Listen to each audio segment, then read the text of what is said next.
অনেকদিন আগের কথা।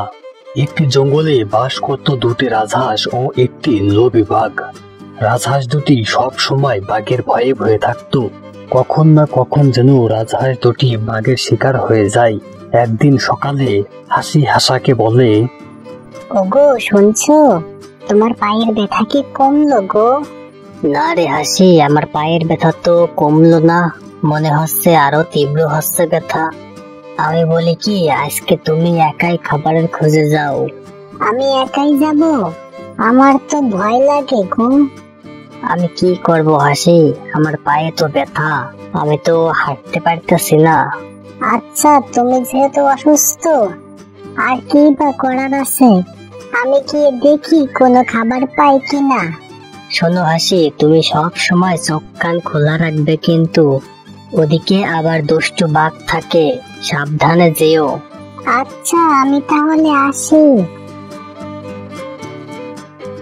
এমন কথা বলে হাসি খাবারের খোঁজে চলে যায়।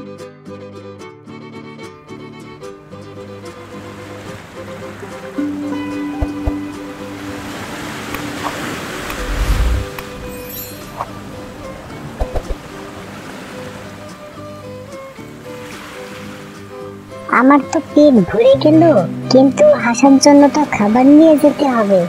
দেখি আর কিছু মাছ পাই কিনা।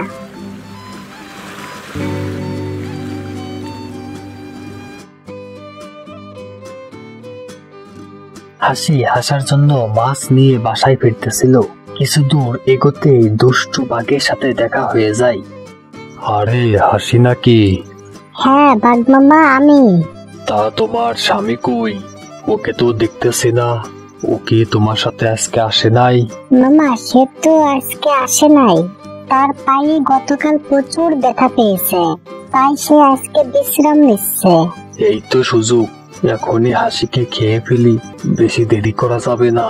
বাঘ মামা, তা তুমি কি দুষ্টু প্ল্যান করতেছো? আমাকে খাওয়ার প্ল্যান করে তোমার কোনো লাভ নেই, কারণ সিংহরাজা ওইখানে বসে আমাদেরকে দেখতেছে। না রে, এখনই হাসিকে খাওয়া যাবে না। সিংহরাজা বলে বসে আমাদেরকে দেখতেছে। এমনিতেই 2 দিন আগে রাজামশাই আমাকে লাস্ট ওয়ার্নিং দিয়েছে, আজকে যদি হাসিকে খেয়ে ফেলি তাহলে রাজামশাই আমাকে জঙ্গল থেকে বের করে দিবে। আরে না হাসি, আমি এখন তো অনেক ভালো হয়ে গেছি। আমি তোকে দাঁড়া করলাম কারণ আমি তোমার বন্ধু হয়ে থাকতে চাই। জানো তো, আমার না এই জঙ্গলে কোনো বন্ধু নেই। তুমি কি আমার বন্ধু হবে? না বাঘ মামা, আমি তোমার বন্ধু হতে পারবো না, কারণ তুমি অনেক দুষ্টু।